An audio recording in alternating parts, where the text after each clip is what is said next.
Hi, hello, నమస్తే. Welcome back to Virinchi's writings. ఎలా ఉన్నారు అందరూ? బాగున్నారా? సరే, ఇంకా స్టోరీలోకి వెళ్ళిపోదామా? ఈరోజు స్టోరీ ప్రేమ సంఘర్షణ సీజన్ 2 ఎపిసోడ్ 68.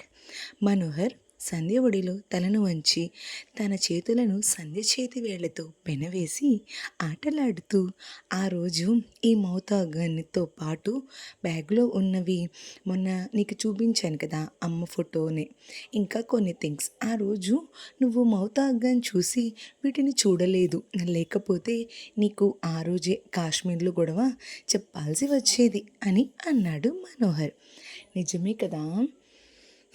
మౌతార్గాన్ని చూసిన ఆశ్చర్యంలో వాటిని పక్కన పెట్టేశాను అని మనో మోమిని తన దోసిల్లోకి తీసుకుని మనో కళ్ళల్లోకి అతిగా చూస్తూ, ఆ ఉదయ్ ఇలాంటి డమ్మీ మౌతార్గాన్ తెచ్చి చూపిస్తే అదే నిజం అనుకుని నమ్మేశాన్రా. నిజానికి నా తొలి ముద్దే కాదు, తొలి వలుపు కూడా నువ్వే పోలీస్ బుద్ధుడా అని మనో మీసాలు మెలిపెడుతూ అంది. ఈ మౌతార్గాన్ని నీ ఆలోచన విధానాన్ని ప్రభావితం చేస్తుంది అని తెలిస్తే మన తొలిరేయి నాడే ఆ మౌతార్గాన్ని చూపించి కాలాన్ని వృధా పోనిచ్చేవాడిని కాదుగా నా ప్రేమ రాక్షసి అని అంటూ సంధ్యను తన మీదకి లాక్కున్నాడు మను. ఒక్కసారిగా మను తన మీదకు లాగేసరికి మనో పెదవులు సంధ్య మెడ వంపుల్లో నిలిచాయి. నిలిచిన పెదవులు ప్రణయాన్ని కొనసాగిస్తున్న మనోహర్ చెవిలో ఇది మంచం కాదు, మంచి అని చెప్పాలనుకున్న మాటలు గుండెల్లో రేగిన గుబులుకి పెదవి గడప దాటి బయటికి రానని మారం చేస్తుంటే తన చేతులతో మనోహర్ని సున్నితంగా దూరం జరిపి పక్కకి తిరిగి సిగ్గుతో పాటుగా తన మోముని తన చేతులతో కప్పేసుకుంది సంధ్య. అలా సిగ్గుపడుతున్న సంధ్యని చూసి మను అలా ఉండిపోయాడు. కొంతసేపు అయిన తర్వాత మను సంధ్యని తన వైపుకు తిప్పుకుని చేతులను తన మొహం మీద నుండి తీసేసి తన పెదాలతో సంధ్య పెదాలకు శుతిమెత్తగా అద్ది నెమ్మదిగా తీవ్రతను పెంచుతుండగా సంధ్య మనోహర్ గుండెల మీద చెయ్యి పెట్టి మను అని మనోని పక్కకి తోసేసి మనో గుండెలపై తలవాల్చి, ఇది మంచం కాదు, మంచే అని గుర్తుపెట్టుకో అని మాటలు కూడా తీసుకుని చెప్పింది. మనోహర్ సంధ్య నుదుటిపై చిరుముద్దు ఇచ్చి తనని కొన్ని క్షణాల పాటు హత్తుకుని సంధ్య భుజం మీద తలవాల్చి చుట్టూ ఉన్న చేతిని తీసి తన జేబులో పెట్టిన మౌతార్గాన్ని సంధ్యకి ఇచ్చి, ఈ క్షణం నీ మనసుకి ఏం కనిపిస్తుందో చెప్పురా అని అన్నాడు. సంధ్య మను చేతిలో నుండి మౌతార్గాన్ తీసుకొని మను గుండెల మీద నుండి పక్కకి జరిగి వెళ్ళకిలా పడుకుని, నిజంగా మను నాకిప్పుడు నా మదిలో చాలా మాటలు వస్తున్నాయి, బట్ ఇదైతే నీకు చెప్పాలి. జానకి కలగనలేదు రాముని సతి కాగలనని ఈనాడు అనే రాగాన్ని మౌతార్గాన్తో ఆలపించి మనోవైపు చూసి మనోకి ఇచ్చి, మరి నీకేమనిపిస్తుంది ఇప్పుడు చెప్పు అని అడిగింది. అప్పుడు మనం ఆ మౌతార్గాన్ తీసుకుని సీతమ్మ అందాలు, రామయ్య గోత్రాలు, రఘురామయ్య వైనాలు, సీతమ్మ సూత్రాలు, ఏకమవ్వాలంటే ఎన్ని యాత్రాలు, ఏకమవ్వాలంటే ఎన్ని యాత్రాలు అనే రాగాన్ని ఆలపించి సంధ్య వైపు తిరిగి తన పెదవుల వైపు చూశాడు మనోహర్. మనోహర్ మనసులో మాట అర్థమైన సంధ్య, రాక్షసవధ జరిగాకే కదా దీపావళి వచ్చింది అని అంది సంధ్య. అర్థమైంది, మొన్నటి వరకు నీ ప్రేమ కోసం సంఘర్షణ, ఇప్పుడేమో ఈ రాక్షస సంహారం కొరకు మన ప్రేమ సంఘర్షణ, అంతేగా? అర్థమైంది తల్లి నాకు అని అన్నాడు మనోహర్ నిట్టూరుస్తూ. సంధ్య అవును అన్నట్టుగా కనురెప్పులు టపటపా ఆడించింది. అలా ఇద్దరు ఆ వెన్నెల రోయలో ఎన్నో ముచ్చట్లు చెప్పుకొని కొన్ని మధుర స్మృతులు మిగిల్చుకొని తెల్లవారుతుంది అనగా ఇంకా సరే సంధ్య ఇంటికి వెళ్దాం పద అని ఇద్దరు కూడా ఇంటికి పయనమయ్యారు. సంధ్య మనోహర్ ఇంటికి వెళ్ళేసరికి గేట్ లోపల నుండి ఇద్దరు వ్యక్తులు బయటకు వచ్చారు. ఏంటి ఈ టైంలో ఎవరు? వచ్చి రాకుండా దాగుడు మూతలు ఆడుతున్న సూర్యుని వెలుగులో ఆ ఇద్దరు వ్యక్తులు మహేష్ తన్విక నా కాదా అని సందేహంతోనే వాళ్ళ దగ్గరికి వెళ్ళేసరికి సంధ్య మను కూడా వాళ్ళ దగ్గరికి వెళ్ళేసరికి కోపంగా ఉన్న తన్విని బ్రతిమాలుతున్న మహేష్ని చూసి, ఏమైంది మీరిద్దరూ ఏంటి ఈ టైంలో, ఏది కాని టైంలో ఇద్దరు ఏంటి బయట ఏం చేస్తున్నారు, అసలు ఏం జరిగింది అని అడిగింది సంధ్య. తన్వి మనుతో, సార్ ఈ ఆపరేషన్స్ అవి నా వల్ల కాదు, నేను వైజాగ్ వెళ్ళిపోతాను సార్, ప్లీజ్ నాకు పర్మిషన్ ఇప్పించండి అని చెప్పింది. సమస్య వస్తే పరిష్కరించుకోవాలి, కానీ ఇలా సమస్య నుండి దూరంగా పారిపోతారా? అదేనా ట్రైనింగ్లో నేను నీకు నేర్పినది తన్వి అని అడిగాడు మనోహర్ తన్విని. అసలు నీ సమస్య ఏంటి తన్వి అని అడిగింది సంధ్య. మహేష్ని నేను నిన్న పొద్దున్న మా ఇంటి పెరట్లో చూశాను తన్వి. నాకైతే ఒక విషయం క్లారిటీ వచ్చింది మీ ఇద్దరి విషయంలో.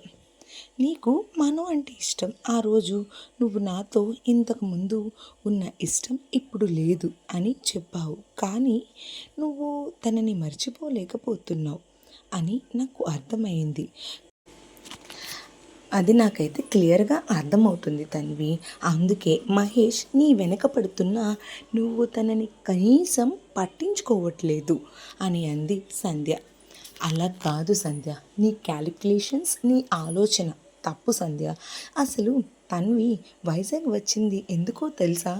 కేవలం 2 కారణాల కోసం. ఒకటి ఆపరేషన్, రెండోది మహేష్ నుంచి దూరంగా విడిపోవాలని వచ్చింది. కానీ మహేష్ తన కోసం ఆపరేషన్ పేరుతో ఇక్కడికి వచ్చాడు. అందుకే తను ఇంకా ఏం చేయాలో తనకి అర్థం కాక నేనంటే ఇష్టం ఉన్నట్టు మహేష్ ఎదురకుండా యాక్ట్ చేయడం కోసమే ఆఫీస్లో అందరూ కూడా నన్ను తప్పుగా అనుకున్నా తను అదే కంటిన్యూ చేస్తూ వచ్చింది అని చెప్పాడు మనోహర్. మనో చెప్పిన విషయానికి సంధికి ఒక్కసారిగా కరెంటు కొట్టినట్టయి షాక్ అయ్యి, ఏం మాట్లాడుతున్నావు మను, నువ్వు నాకేమీ అర్థం కావట్లేదు అని అడిగింది సంధ్య. నేను చెప్పేది నిజం సంధ్య. మహేష్కి తన్వి అంటే ట్రైనింగ్లో ఉన్నప్పటి నుంచే ఇష్టం. ఇంకా నీకు క్లియర్గా చెప్పాలి అంటే ట్రైనింగ్కి ముందే వీళ్ళిద్దరికీ పరిచయం ఉంది. మరి వీళ్ళిద్దరి మధ్య ఏమైందో కానీ ఎందుకో తెలీదు, తన్విక మహేష్ని కావాలని దూరం పెడుతుంది. ఎందుకో కారణం నాకు తెలీదు. సో కారణం తెలియకుండా వీళ్ళిద్దరి మధ్య నేనేమి పరిష్కారం చూపించలేక కామ్గా ఉండిపోయాను అని చెప్పాడు మనోహర్. అయ్యో అవునా అని మనోహర్ మాటలకి ఇంకా సంధ్య షాక్లో ఉంటే, ఈలోపు మహేష్ సంధ్యతో, అవునండి, నేను సార్ చెప్పినట్టు నిజంగా తన్విక మనోహర్ సార్తో ప్రేమలో ఉందని, సార్ని ఇష్టపడుతుందని అనుకుని, ఇంకా ఇదేంటి నేను ఇష్టపడుతున్న అమ్మాయి ఇలా చేస్తుంది అని తనని ద్వేషిస్తున్నట్టు నటిస్తూ వచ్చాను, తనని మర్చిపోయాను అని అబద్ధాలు చెప్తూ వచ్చాను. కానీ నాకు అప్పుడు అర్థమైంది ఏంటంటే తనకి నేనంటే ఇష్టం ఉన్నా ఎందుకో తను నన్ను అవాయిడ్ చేస్తుంది అని అన్నాడు మహేష్. ఏమో మేడం, నాకేం అర్థం కావట్లేదు, నాకైతే తను ప్రాణం అని అన్నాడు మహేష్. సరే మీ పర్సనల్ విషయాలు ఈ ఆపరేషన్ అయ్యాక చూద్దాం, ప్రస్తుతం లోపలికి వెళ్ళి అక్కడ ఏం జరుగుతుందో చూద్దాం, పదండి అందరం లోపలికి వెళ్దాం, తన్వి నువ్వు కూడా లోపలికి వెళ్ళు అని అన్నాడు మనోహర్. తన్విక మహేష్ వైపు అసహ్యం, చిరాకు నిండిన ఒక చూపు చూసి అసహనం నిండిన కళ్ళతో లోపలికి వెళ్ళిపోయింది. మనోహర్ సంధ్యతో తన మనసులో ఏముందో, అసలు కారణం ఏంటో తెలుసుకునే ప్రయత్నం చేయి సంధ్య అని చెప్పాడు. మనో చెప్పిన మాటకి సరే మనో, చెప్పావు కదా నేను చూసుకుంటాను, నువ్వు కూడా ఇంకేం వరీ కాకు అని అంది సంధ్య. మహేష్, మనోహర్, సంధ్య ఇంకా తన్వి వెళ్ళిపోగానే వీళ్ళ ముగ్గురు కూడా లోపలికి వెళ్ళారు. మహేష్ ఆరు బయటే ఉండిపోయాడు. వాళ్ళతో పాటు లోపలికి వెళ్ళే తన్విక టెర్రస్ మీదకి వెళ్ళింది. అందరూ లేచారో లేదో చూద్దామని సంధ్య టెర్రస్ మీదకి వెళ్తుంటే మను తనని ఆపి పెరట్లో ఉన్న పాకలోకి తీసుకెళ్ళి సంధ్య మొహం అంతా వదలకుండా మొదలు పెడుతూనే ఉన్నాడు మనోహర్.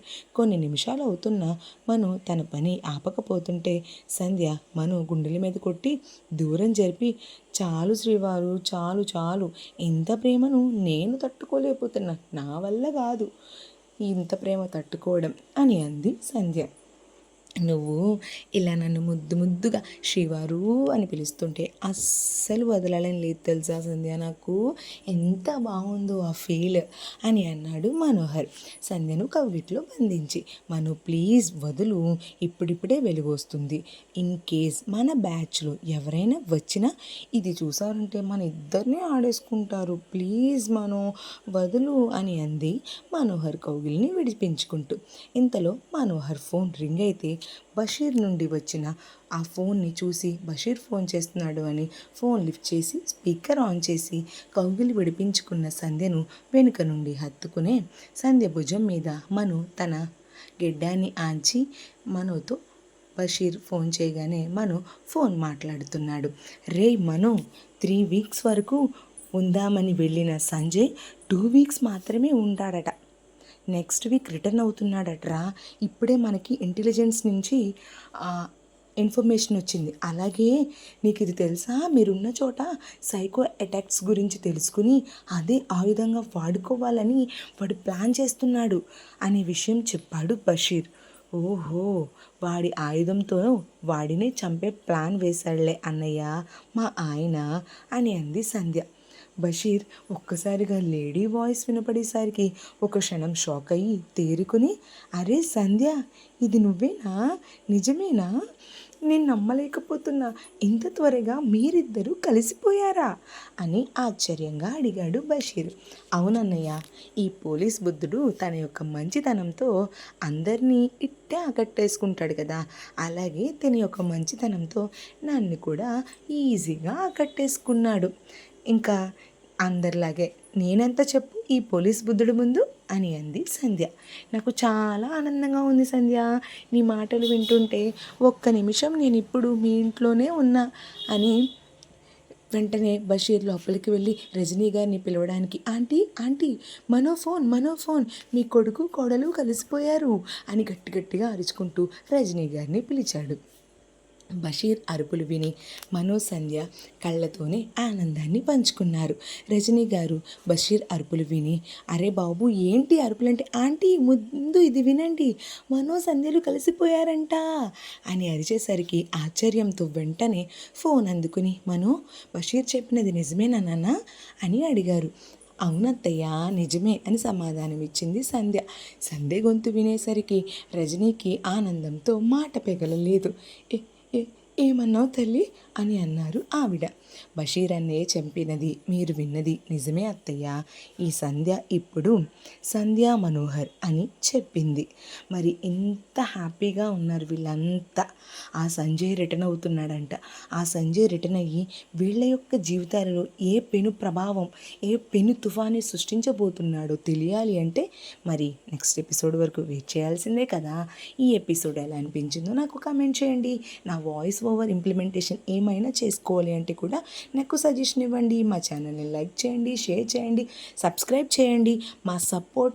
మీ సపోర్ట్ ఎప్పుడు కూడా మా ఛానల్ పైన ఇదే విధంగా ఉండాలని కోరుకుంటూ thank you so much for watching.